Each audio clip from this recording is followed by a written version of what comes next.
Thank you, Mr President, and I thank the honourable members, the Honourable Frank Pangello, the Honourable Nicholas Santofanti, the Honourable Tammy Franks and the Honourable Ian Hunter for their contributions to this motion. And I would also like to say that, I support the amendments from the Honourable Tammy Franks and thank her for her long advocacy for the CFS.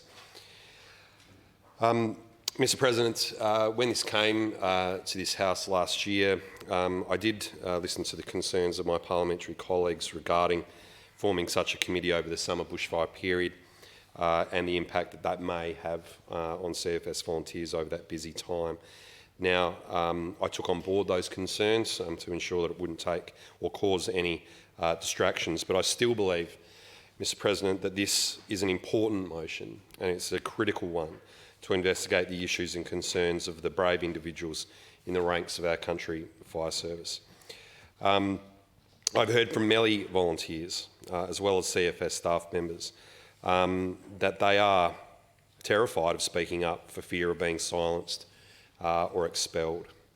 And this essentially goes to the crux of the issues, that the volunteers don't feel that they have agency to speak about the issues they see on the ground, and that any review conducted within the bounds of the organisation or by the instruction of the Minister will yield more of the same. A referral of this issue to the Parliamentary Committee on Occupational Safety, Rehabilitation and Compensation will allow all stakeholders, all volunteers, the CFS Volunteer Association and the CFS Command themselves to engage and ventilate the structures and processes, not just across disciplinary matters, but also capital programs, equipment and training. An inquiry such as this has now been called on by hundreds of current volunteers, ex-volunteers and staff of our country fire service, all who signed a petition organised by Selena Lang. And my sincere thanks and appreciation goes to Selena for her tireless advocacy on behalf of CFS volunteers and staff and for shining a light on this issue through the petition and the Fair Go for Fireys campaign. In her fight for justice, on behalf of those who have faced disciplinary regulations referred to as Reg 21s, she has identified, as I'm advised, 101 CFS volunteers and 4 CFS staff members who have spoken out about the disciplinary process and shared their personal experiences for being the subject of investigations, suspensions and terminations, and that is just over the last 6 months. These 101 volunteers, 4 staff members, shared their stories because they believe they have suffered injustices and have been subject of unprofessional investigation processes and were denied their basic rights, not only as Australians but as members of South Australia's largest volunteer emergency service organisation.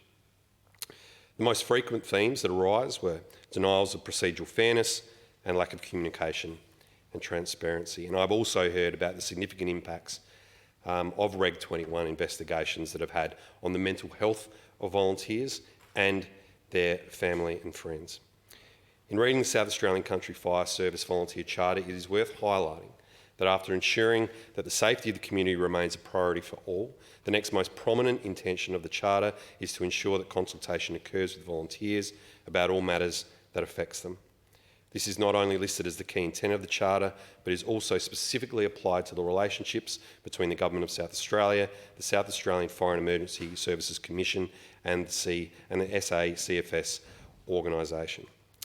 Mr President, it is clear that it is a requirement to consult with the volunteers and that it is not being adhered to.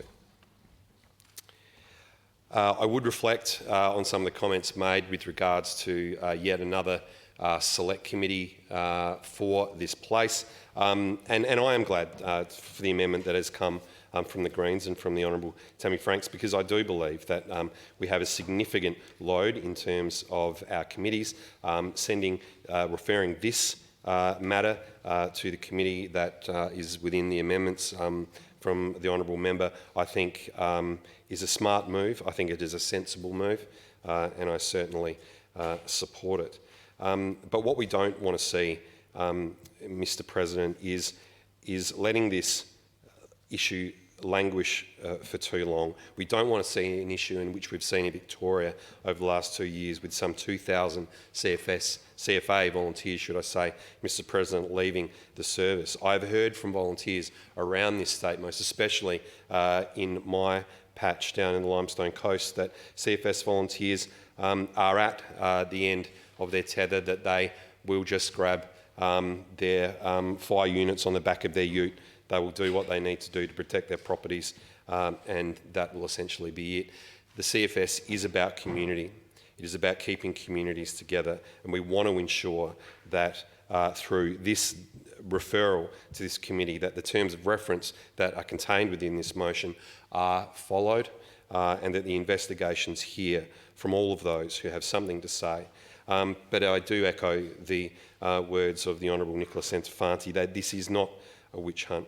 This is about doing what is right. This is about inquiring into what is happening with our volunteers to ensure that they are heard. And it is my hope that in shining a light on this, that people will see that good things are being done, that the CFS is something that people can join and serve, and we can increase the numbers of our volunteers around the state, because we know that not only the CFS but all volunteer associations are losing members, and that is something that most definitely needs to address.